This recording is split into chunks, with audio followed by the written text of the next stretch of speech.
Hello all. Last వీడియోలో మనం PIP దాంతో పాటు పివైపిఐ ఈ రెండిటితో పాటు మనం క్లాసిఫికేషన్ ఆఫ్ ప్యాకేజెస్ గురించి కూడా చూసాం. ఈ వీడియోలో మనం పైథాన్ ప్యాకేజెస్ యొక్క యూజెస్ గురించి చూద్దాం. సో దీంట్లో ఫస్ట్ పాయింట్ వచ్చేసి కోడ్ ఆర్గనైజేషన్. సో మనకు ఒక ప్రాజెక్ట్ ఉన్నప్పుడు దాంట్లో మనం కోడ్ని ఎలా ఆర్గనైజ్ చేస్తున్నాం అనేది చాలా ఇంపార్టెంట్. సో మనకి జనరల్గా ప్రాజెక్ట్లో ఫంక్షన్స్ మాడ్యూల్స్ ఉంటాయి. సపోజ్ నాకు 100 మాడ్యూల్స్ ఉన్నాయి అనుకోండి. ఆ 100 కూడా నేను ఒక డైరెక్టరీలో మెయింటైన్ చేస్తే నేను ఏ మాడ్యూల్ ఏంటనేది తెలుసుకోవడానికి సెర్చ్ చేయడానికి చాలా టైం పట్టిద్ది.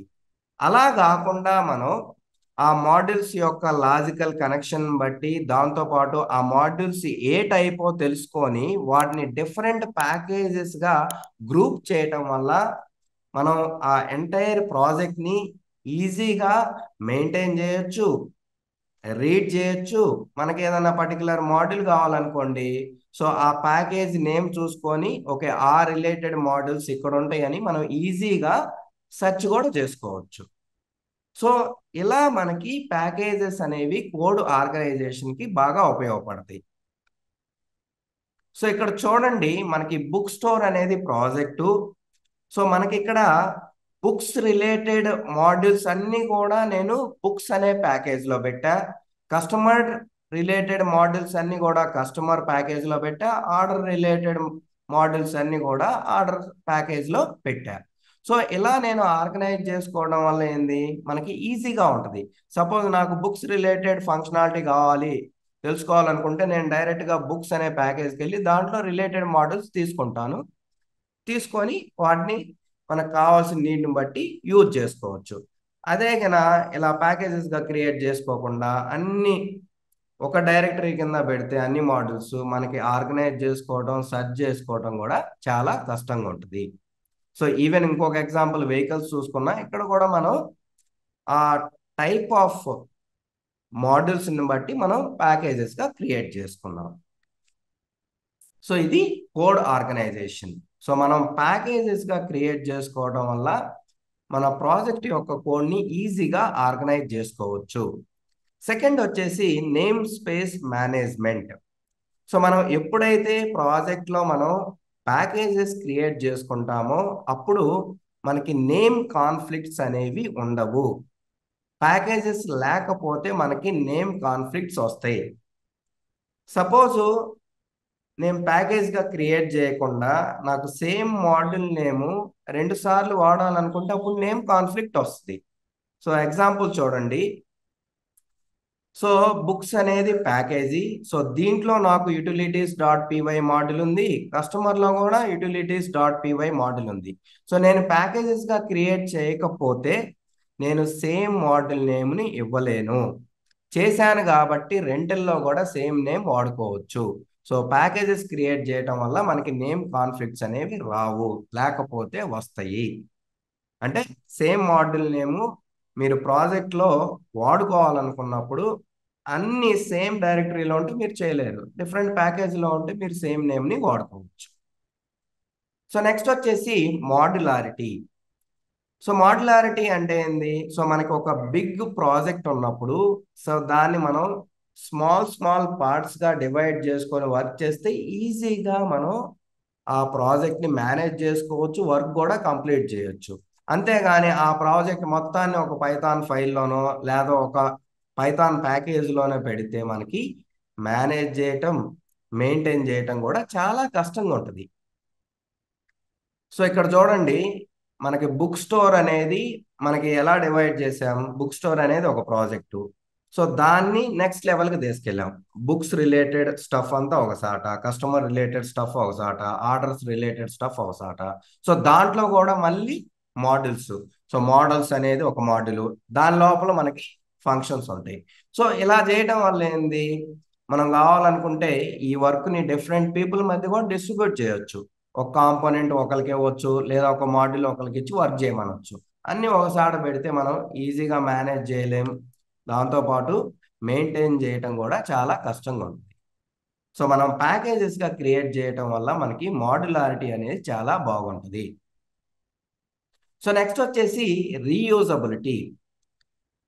మనం ఇక్కడ ఓవరాల్ ప్రాజెక్ట్ స్ట్రక్చర్ చూసినట్టు, సో మనం ప్యాకేజెస్, మాడ్యూల్స్, ఫంక్షన్స్ గా క్రియేట్ చేసుకోవడం వల్ల మనకి రీయూజబిలిటీ అనేది ఉంటుంది.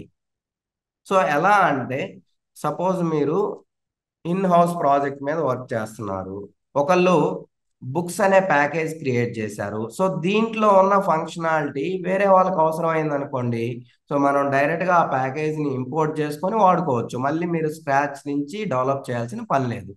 అదే థర్డ్ పార్టీ ప్యాకేజెస్ ఉన్నాయి అనుకోండి, వాటిని డెవలప్ చేసిన వాళ్ళు పిఐలో పబ్లిష్ చేస్తారు. సో తర్వాత మనం ఏం చేయొచ్చు, మనకు కావాల్సిన ప్యాకేజ్ని పిప్ కమాండ్ ద్వారా డౌన్లోడ్ చేసి ఇన్స్టాల్ చేసుకొని వాడుకోవచ్చు. సో ఓవరాల్గా మనం ప్యాకేజెస్గా క్రియేట్ చేయటం వల్ల మనకి రీయూజబిలిటీ అనేది చాలా బాగుంటుంది.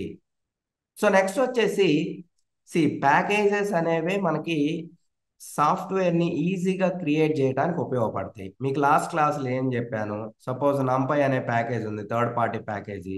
సో అది వేరే వాళ్ళకు కూడా ఉపయోగపడిద్ది అనుకున్నాను అనుకోండి, సో మనం పైథాన్ కమ్యూనిటీలో అందరికీ షేర్ చేయొచ్చు కదా. అప్పుడు ఏం చేస్తాను, ఆ ప్యాకేజ్ని నేను ఒక సాఫ్ట్వేర్గా క్రియేట్ చేసి దాన్ని నేను పిఐ అనే ప్యాకేజ్ రిపాజిటరీలో పబ్లిష్ చేస్తాను. కావాల్సిన వాళ్ళు దాన్ని వాడుకోవచ్చు. సో దీనివల్ల ఏంది, ఎంటైర్ పైథాన్ కమ్యూనిటీలో చేసిన వర్క్ అనేది షేర్ అవుతూ ఉంటుంది, రీయూజ్ అవుతూ ఉంటుంది. మళ్ళీ ఎవరు కూడా బిగినింగ్ నుంచి వర్క్ చేయాల్సిన పని ఉంటుంది. సో దీనివల్ల మనకి టైం కూడా సేవ్ అయింది. ఈవెన్ ఇక్కడ రీయూజబిలిటీ వల్ల మనం ఉన్న ప్యాకేజ్ని రీయూజ్ చేసుకోవడం వల్ల మనకి టైము, ఎఫర్ట్స్ సేవ్ అవుతాయి. సో ఐడియల్ గోలు అదే, ఈ పాయింట్. సో మనం టైము, ఎఫర్ట్స్ని సేవ్ చేసుకోవచ్చు. సో నెక్స్ట్ వచ్చేసి కొలాబరేషన్. సి మనకు ఒక కామన్ ప్రాజెక్ట్ ఉంది ఆర్గనైజేషన్లో. సో దాంట్లో మనకి డిఫరెంట్ ప్రాజెక్ట్ పీపుల్స్ వర్క్ చేయాలనుకోండి, మనం అప్పుడు ఏం చేస్తాము, డిఫరెంట్ కాంపోనెంట్స్కి డిఫరెంట్ ప్యాకేజెస్ క్రియేట్ చేయొచ్చు. అంటే ప్రతి కాంపోనెంట్కి ఒక ప్యాకేజ్ క్రియేట్ చేసి, సో ఆ రిలేటెడ్ ప్రాజెక్ట్ని, ఆ ప్రాజెక్ట్ మెంబర్స్ని మెయింటైన్ చేసుకోమంటే వాళ్ళు ఈజీగా వర్క్ చేయొచ్చు. అది ఎలా అంటే మీకు ఇంతకుముందు చూపించా కదా, సపోజు మనకి ఈ ప్రాజెక్ట్ ఉంది. సో దీంట్లో మనకి 3 ప్యాకేజెస్ ఉన్నాయి. ఇది కామన్ ప్రాజెక్ట్ మీ ఆర్గనైజేషన్లో, కామన్ కోరు, common, third party. So third party మీద కొంతమంది వర్క్ చేస్తారు. మీ ఆర్గనైజేషన్ కామన్గా ఓవరాల్ ఆర్గనైజేషన్లో వాడుకునేవి కామను. సో దాంతోపాటు విత్ ఇన్ ద ఆర్గనైజేషన్ ఇంకేమన్నా కోర్ కామన్ ఉండేవి మీరు డిఫరెంట్ ప్యాకేజెస్గా క్రియేట్ చేసుకున్నారు అనుకోండి. సో ఇక్కడ ఏం జరిగింది, డిఫరెంట్ ప్యాకేజెస్ క్రియేట్ చేయటం వల్ల, సో ఎవరైతే ఆ పర్టికులర్ పర్సన్ దీని దగ్గరికి వెళ్ళి వాళ్ళు చేంజెస్, మోడిఫికేషన్ చేస్తారు, వాళ్ళు ఈజీగా మెయింటైన్ చేసుకోవచ్చు.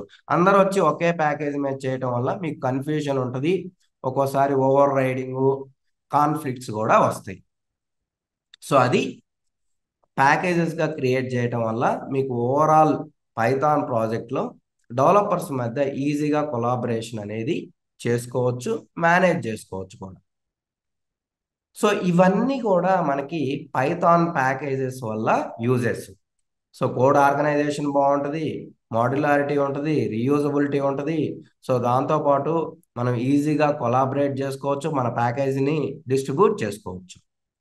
సో ఇవన్నీ ఉండటం వల్ల మనకి పైథాన్ పాపులారిటీ అనేది బాగా పెరుగుతుంది. సో పైథాన్ అనేది బాగా స్కేల్ అవుతుంది.